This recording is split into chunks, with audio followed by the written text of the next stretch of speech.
Hey, what's happening? Today I have a bit of a problem with my Joy-Con controller on my Switch. The joysticks are going bad. It happens, you know. Sometimes you gotta do it. I already did a couple of them. Weirdly enough, we've gone through 4 of them. So I'm actually fixing the last one that I haven't fixed yet. It's this little guy over here. So the symptom is it drifts. So like if you move it, let's see if it'll do it for us. See how it kind of, like I'll just click it once, but it kind of like just does whatever it wants. So we'll go ahead and take a look at this and fix it. So in case you're not familiar, this is the Joy-Con. Inside here there's a little joystick. Let me turn my switch off real quick. The little piece that we're going to be replacing is this little guy right here. That's what it looks like. And it's got a really fine ribbon cable on it. There's not a whole lot to it, and they're pretty easy to switch. So if you notice, there's the joystick pieces on both of them, and the piece that's inside of them is exactly the same. So when we open this up, the guts inside here are different, and it will, depending on if you're opening the left or the right, which one you're repairing, it will be different. So in order to do this, I had to order a kit. I went ahead and got this little guy right here, which actually included a bunch of these little switch guys here, or joysticks. And I do want to point out, and I thought this was kind of neat, they gave me a letter that said thank you, and it appears to be all handwritten, all shaky like, which I thought that was neat. But thanks to Jess for writing me this handwritten note. Maybe, I don't know, it could have been done by robots.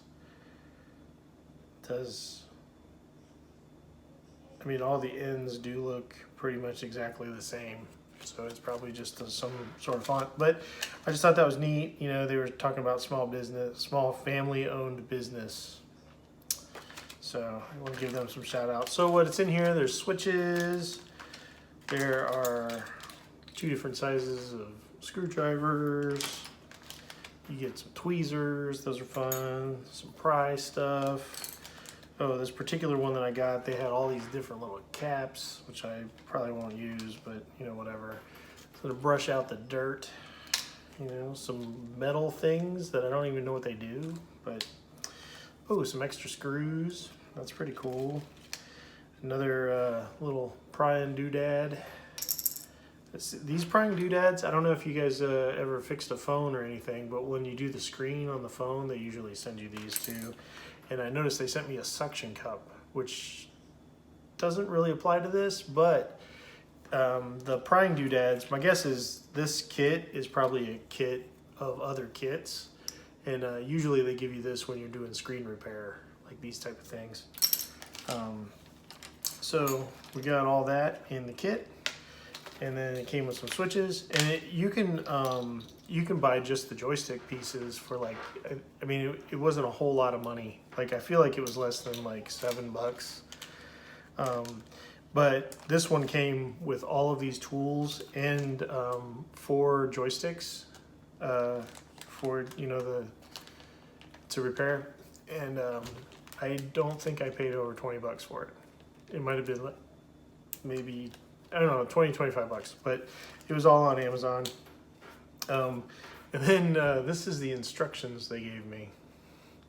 Not a whole lot. Yeah, so I don't know. I figure this might be helpful. Now I'm gonna switch so you can see what I'm doing, and we'll go from there. All right, everybody, I'm back. So here we are. This is the last controller that I have, last Joy-Con that I have left. These are pretty neat.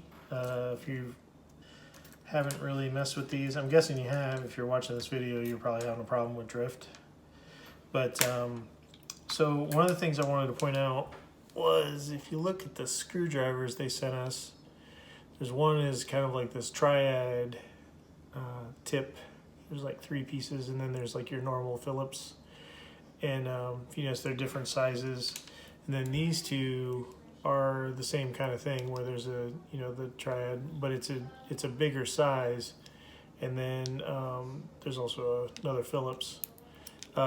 So the outside screws, I'm guessing, is to kind of keep a lot of people from just, you know, willy-nilly unscrewing these things. Either one of these will work, but what I've found is the smaller size one, or the 1.5, doesn't seem to work as good as the 2. So I've been using this size to get them out, because they don't really like set very good. It's kind of hard to get the screw out, and the last thing you want to do is strip one of these, because, you know, there's less area to turn the screw, you know, since there's only 3 pieces. So it seems to strip a little easier than you know, just your standard Phillips. At least that's what I've gathered. That, you know, I'm sure there's some engineering person that would know a lot more about it, but in my amateur YouTube experience, you know, that's what I figured out. So what I like to do is put my screws into groups. Now I'm on a table, so I'm not going to see, like this one's not sitting good and it's not coming out. There we go. But I like to put all the same screws in the different groups.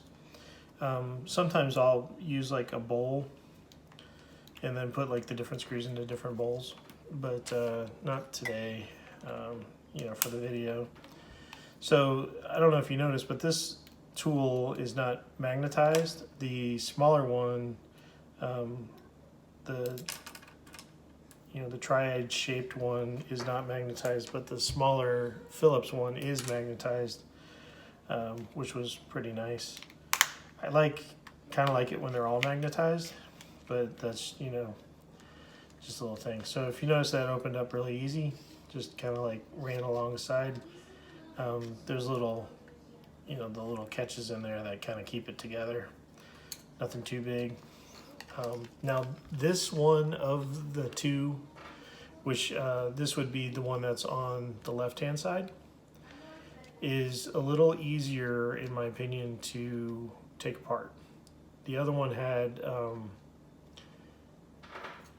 mean, there were more screws, but the way the ribbon cable is it's actually kind of confusing.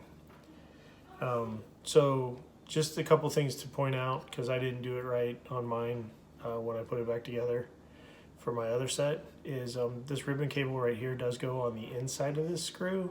I actually had it wrapping around the outside, so I think like over time that's probably going to be a problem.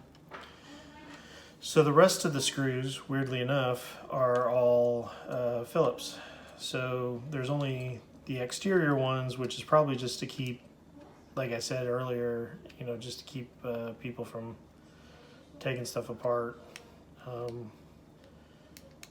you know, and experimenting, which weirdly enough I don't appreciate, because like when I was growing up, I would take apart all kinds of stuff. I mean, I probably drove my parents batty, but at the same time, you know, that's part of the reason I even know half of this stuff. All right, I can't seem to get this. So there's a screw down here. I went ahead and took that out, and then now I'm gonna I probably shouldn't do it on the wires. You gotta locate a good place. Here's probably a good spot right here. Ooh, that actually is perfect. Gotta pry the battery out just a little bit, because I got, looks like some tape, some double-sided tape over there, kind of holding it in. Right, actually it's right there on the top. And then from there, there's 2 screws, which are also Phillips, and you need to take those out. So I'll go ahead and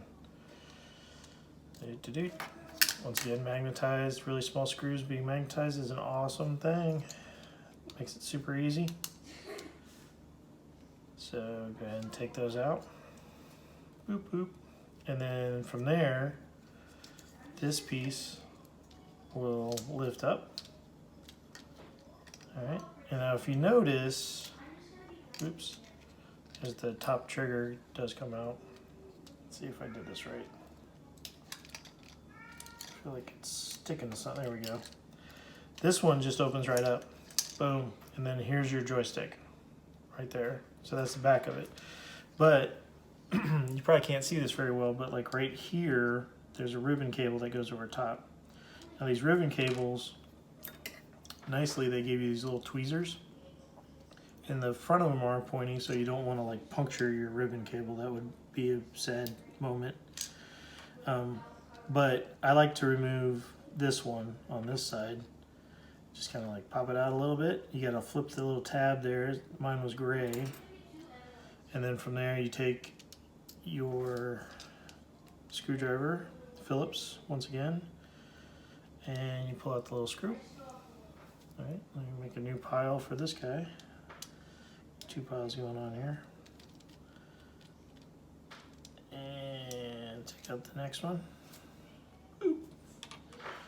And then let's flip this tab up. Come on, there you go. And that's something I probably should point out. These tabs do flip up from the back. There's kind of the white part of it doesn't seem to move, but the one was like a, I guess it's like a black color, and the other one was like a brown color. So here, and then you just kind of like pulls right out. There it goes. This is the bad one. So yeah, once again, I said I repaired a bunch of these already, so I'm just going to kind of throw them aside. I got the new one. Boop, boo. There it is. And get that thing out the bag. So a couple things that I noticed with the old ones versus the new ones. The ribbon cable on the new one is visibly different.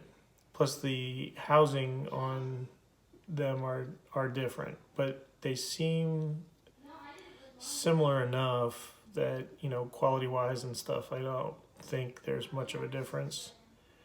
You know, if I have to make another video later to explain why I'm repairing it again, then, you know, I'll probably reference that I did this. But like, you know, the sleeving, the button itself, like all the dimensions all seem very, very similar. The old one, I don't know if you noticed this, we played it so much it actually bent. So that's kind of cool that it, you know, was able to work as long as it could. So in here, there's kind of like this plastic membrane that goes around it. I'm guessing that's just to protect the joystick. You got to kind of like push it through a little bit. I think it's like close to the exact same size. So it doesn't just, you know, go in there like super easy. Now, once again, here's an awesome magnetic screw part. So, you know, put the little screw on there. Kind of just set it in there, you know, close. Just making sure everything lines up. I go ahead and do the part with the ribbon first, and I don't put my ribbon cable in until I'm ready to do it. Ready to put that. I do it last just to make sure, because that way if I have to move anything around or whatever, the ribbon cable's not being pulled or whatever. I treat ribbon cables with a lot of respect. And they're pretty cool, but you don't really want to, like, general rule of thumb, I try to mess with them as little as possible, just because they are fragile, or can be. So then I pushing it back in there, trying to get it, here we go, and then I flip the tab back down, boop, and it's locked in. This one does kind of seem to bump up a little bit more than the other one, even though like size wise they seemed very similar, if not exactly the same, but it seems to still be different. So let's see, the brown one, which is weird, is it goes in the side where the tab is, not the other side of the, oops, Let's see if I can get this in here good. Gotta be patient. And seeming kind of good. That's my trigger switch, so you know I gotta make sure that's right. Keep my kill count up. All right, so now that's in there. I go ahead and oops, gotta put my this is the upper trigger. Kind of popped out. It's got a spring on it, so. But I like to put that in and kind of like hold it so that way the spring doesn't pop it out. Oh, I like to point something out too because I never disconnected the battery. So if you notice, it's still on, even like the whole time I was doing this, which I don't know. I mean, depending on who you talk to, some people wouldn't recommend that. You know, they'd be like, you need to pull out the battery, but it's only a few volts, and I don't know, if you short it out, it's already broken. So, you know, do we, does it matter? I don't know. Use your own judgment. But let's see, put in that screw. All right. There's that guy. And there's a second screw. Hopefully you guys can see this well enough. There we go. Now you get the wire. Remember I was mentioning that it needs to be on the one side. And then there's this third screw, which goes on the bottom down here. All right.